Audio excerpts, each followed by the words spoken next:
नमस्कार दोस्तों, मैं डॉक्टर जिग्ना मेरे इस होम्योपैथिक यूट्यूब चैनल पर आप सभी का बहुत बहुत स्वागत करती हूँ। आज हम बात करने वाले हैं बहुत कॉमन मिलने वाली समस्या यानी कि ब्लड प्रेशर यानी कि हाइपरटेंशन, हाई बीपी।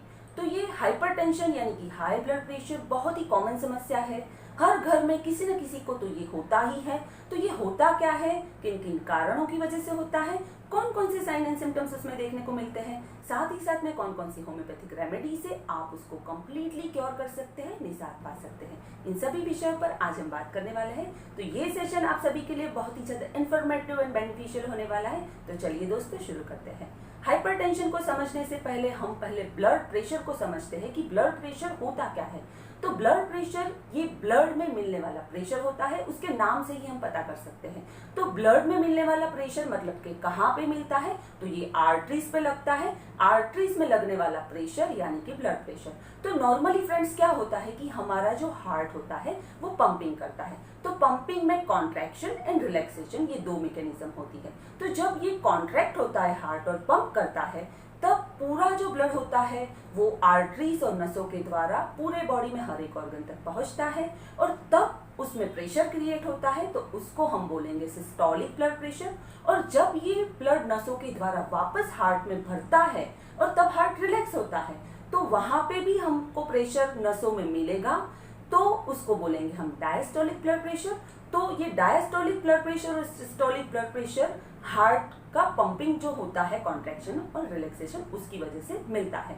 तो सिस्टोलिक ब्लड प्रेशर जनरली होना चाहिए 120 प्लस और माइनस 10 और डायस्टोलिक ब्लड प्रेशर होना चाहिए 80 प्लस और माइनस 10। अगर 140 से ज्यादा सिस्टोलिक ब्लड प्रेशर आपको रह रहा है और डायस्टोलिक ब्लड प्रेशर 90 से अप रह रहा है, तो आपको डेफिनेटली हाई ब्लड प्रेशर यानी कि हाइपरटेंशन है। तो उसकी नॉर्मल रेंज है 120/80 प्लस और माइनस 10। तो ये तो हो गई नॉर्मल ब्लड प्रेशर की बात, और कितना होगा तो उसको हम हाई बोलेंगे। तो चलिए बात करते हैं कि कौन कौन से पॉजिटिव फैक्टर कारणों की वजह से ये हो सकता है।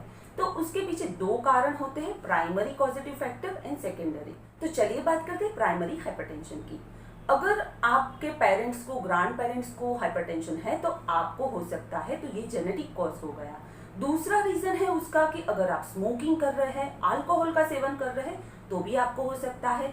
लाइफस्टाइल डिसऑर्डर भी एक फैक्टर है कि जैसे आपकी लाइफस्टाइल ऐसी है कि सेडेंट्री है, ज्यादातर बैठे रहने वाला काम है, आप कोई फिजिकल एक्सरसाइज नहीं कर रहे, एक्सरसाइज नहीं कर रहे, सॉल्ट इंटेक ज्यादा ले रहे हैं, तो भी ये हो सकता है।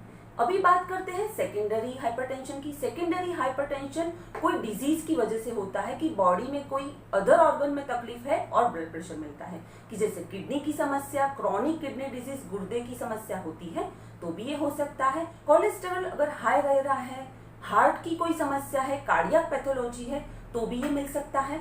एंडोक्राइन डिसऑर्डर है कि जैसे हाइपोथायराइड है आपको, या फिर डायबिटीज की समस्या है, तो भी ब्लड प्रेशर मिल सकता है। प्रेगनेंसी में भी कई बार कई महिलाओं में ब्लड प्रेशर का कॉम्प्लिकेशन, हाई बीपी का कॉम्प्लिकेशन देखने को मिलता है। तो फ्रेंड्स, ये थे पॉजिटिव फैक्टर्स हाइपरटेंशन के। तो चलिए बात करते हैं होम्योपैथिक मेडिसिन की, कि कौन कौन सी होम्योपैथिक मेडिसिन लेने से आप अपना ब्लड प्रेशर कंप्लीटली क्योर कर सकते हैं। तो यहाँ पे मैं फ्रेंड्स सजेस्ट करूंगी कि अगर आपको पहली बार हाइपरटेंशन हो रहा है, कि जैसे आपको सिम्टम मिलेंगे कि हेडेक हो रहा है, या फिर सर भारी भारी सा लग रहा है, या फिर वर्टाइगो हो रहा है, या फिर आंख के आसपास डिजीनेस हो रही है, धुंधला धुंधला सा रह रहा है, ऐसे सिम्टम्स अगर आपको मिलते हैं तो डेफिनेटली ये ब्लड प्रेशर की निशानी है, साइन एंड सिम्टम है। तो आप तुरंत कोई अच्छे से होम्योपैथिक डॉक्टर से मिले।